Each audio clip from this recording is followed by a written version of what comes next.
في الدنيا في بوجع مهجة. بوجع رجولة. طيب هو بيقول مهجة. طب انا هسمعك كلمتين قبلونا غناه وانا في العقل ما اقدرش انساه.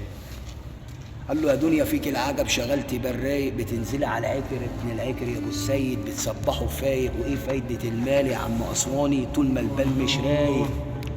لو كان ابويا بعصاية الادب ادبني ما كنتش مشيت مع صاحب السوء باخلاقه السوء ادبني. هو بالعربي وقال لابنه تعالى هنا يا ابني ده كلمتين في الادب واحفظهم قوي يا ابني تصون حرمة الناس تنصان حرمتك يا ابني لا تجري ورا الشر يا ابو السيد اخره ندم يا ابني.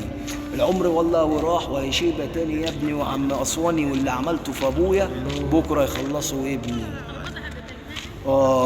يا محروقين عينكم رصاص كده الرخاص ما يهزناش ربك معين على كل عين صاحب العين ما يحبناش مفيش حنين للخوانين يا لحاسين اكبر ما جاش. اللي قالك قال عليك واللي غلطان فيه جابها فيك واللي ما عرفش يبقى زيك لما ما عرفش يا ابو السيد انت وقصاني عرفش يعديك. ساعتي قدف وما تسلمش يصحى ادعي اللي بيكسبك رزق وحي ما نامش.